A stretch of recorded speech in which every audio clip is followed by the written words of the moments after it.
Welcome back to my real estate podcast with David Liberatore. I'm your host, and today we're diving into something that's really important if you're buying property in Florida. We're talking about flood zones and insurance. David, thanks so much for being Hey, here. thanks for having me.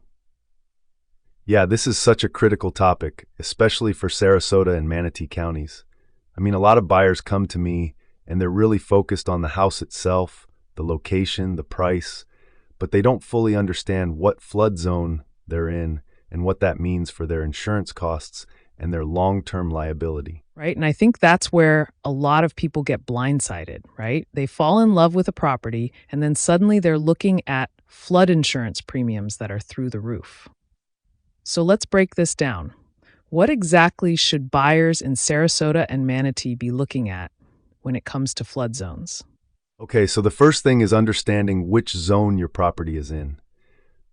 You've got your X zones, which are outside the floodplain. Those are the best case scenarios. Then you've got your AE zones, which are in the high-risk flood area, and those require flood insurance if you have a mortgage. And then there are a bunch of others in between. A zones, VE zones, and each one has different insurance requirements and different costs. Oh, wow. So it's not just like, oh, you're in a flood zone or you're not. There's actually a whole spectrum here. So if someone's looking at a property in Sarasota or Manatee, how do they even find out what zone they're in? Great question. The easiest way is to check FEMA's flood map. You can go online, plug in the address, and it'll show you exactly which zone that property falls into. But here's the thing, and this is important. A lot of people don't realize that even if you're in an X zone, you can still get flood damage. It's just lower risk. And insurance companies are getting more sophisticated about this. So they're looking at things like elevation, proximity to water, historical flood data. That's a really good point. So even if you think you're safe, you might not be.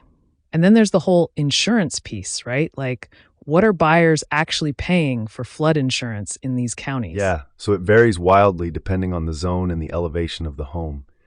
In the high-risk zones, your AE and VE zones, you could be looking at anywhere from a few $100s a month to thousands, depending on the property. And that's on top of your regular homeowner's insurance. In the lower risk zones, it might be a couple hundred a year. But the key thing is, if you're in a high-risk zone and you have a mortgage, your lender is going to require it. Period. So that's a non-negotiable cost that buyers really need to factor into their budget from day one. Like, you can't just ignore it and hope it goes away. Have you seen buyers really underestimate this when they're making their offers? Oh man, all the time. I had a buyer last year who fell in love with a beachfront condo in Sarasota, made an offer, and then when we did the due diligence, they realized the flood insurance was going to be $18,000 a year. That's a huge shock to the system, and by then they were emotionally invested in the property. So my advice is always, get that flood zone information before you even make an offer. Wow, $18,000 a year. That's like a second mortgage payment for some people.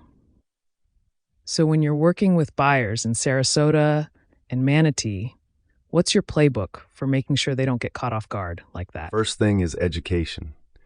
I walk them through the flood map, explain the zones, and then I have them get a preliminary insurance quote before they even make an offer. That way they know exactly what they're getting into. And I also recommend they talk to their lender early because some lenders have their own flood insurance requirements that might be stricter than FEMA's. It's all about being proactive. That makes so much sense. Being informed before you commit is just smart business. Well, this has been super helpful, David. For anyone listening who's thinking about buying in Sarasota or Manatee, this is definitely something to put on your checklist before you make any moves. Thanks so much for breaking this down for us. Thanks for having me. And yeah, just remember, do your homework on the flood zone and insurance before you fall in love with a property. It'll save you a lot of headaches down the road.